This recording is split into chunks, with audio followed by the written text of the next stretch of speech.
बिस्मिल्लाहिर्रहमानिर्रहीम। Rana Ashfaq supreme state and builders की जानिब से तमाम व्यूवर्स को अस्सलाम वालेकुम।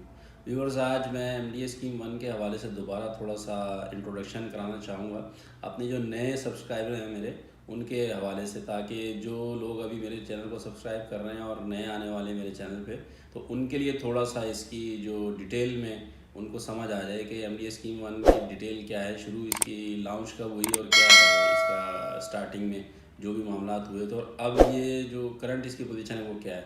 तो MDA स्कीम 1 97 की स्कीम है गवर्नमेंट की। जब MDA बना, मली डेवलपमेंट अथॉरिटी, तो उस टाइम ये इन्होंने पहली स्कीम लॉन्च की, इसीलिए इसको MDA स्कीम 1 कहा जाता है। तो ये 97 की स्कीम है और इसमें 3 कैटेगरीज़ हैं, 100 गज़, 200 गज़ और 400 गज़।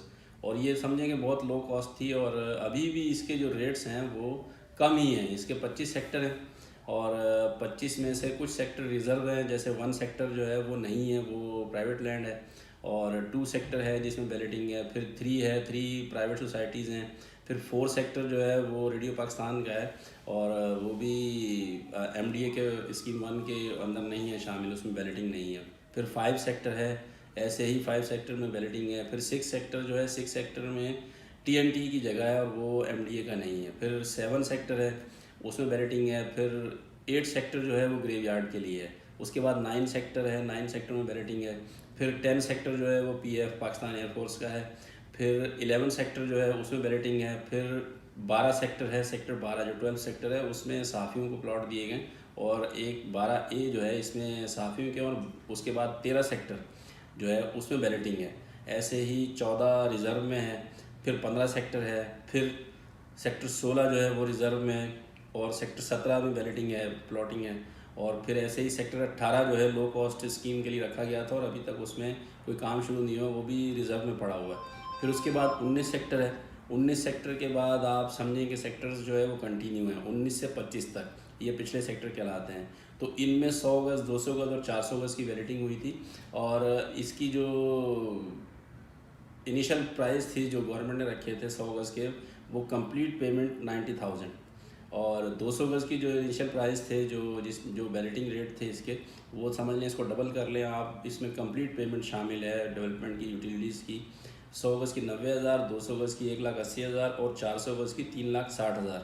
इसमें कंप्लीट ड्यूज़ हैं, यूटिलिटीज़ और बिजली की मद में जो पैसे लिए गवर्नमेंट ने, और इसमें ज़मीन के पैसे शामिल हैं। और इसके एक्स्ट्रा चार्जेस नहीं हैं, क्योंकि गवर्नमेंट की स्कीम होने की वजह से एक्स्ट्रा जो भी चार्जेस होते हैं वो डेवलपर कोई भी होता है, बिल्डर होता है, तो वो आए दिन कोई ना कोई चार्जेस लगा देता है। लेकिन ये गवर्नमेंट की स्कीम होने की वजह से इसमें कोई भी एक्स्ट्रा हिडन चार्जेस नहीं है कि साल बाद आपको डेवलपमेंट के पैसे बढ़ा दिए जाएँ या इसकी लैंड पेमेंट की मद में कोई एक्स्ट्रा चार्जेस लिए जाएँ।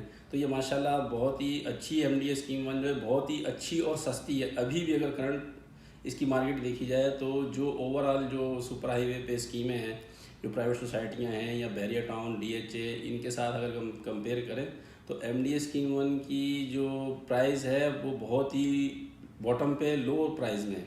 क्योंकि लोकेशन वाइज अगर हम बात करें तो इससे अच्छी स्कीम इस टाइम पे कराची में नहीं है। सस्ती और अच्छी लोकेशन के, प्राइम लोकेशन के लिहाज से बेहतरीन स्कीम है। इन्वेस्टमेंट के लिहाज से, और इन्वेस्टमेंट करना चाहते हैं या कंस्ट्रक्शन करना चाहते हैं तो एक विज़िट करें, तो आपको समझ में आएगा कि ये जगह इतनी अच्छी है और उसके बावजूद इसकी प्राइस कम है।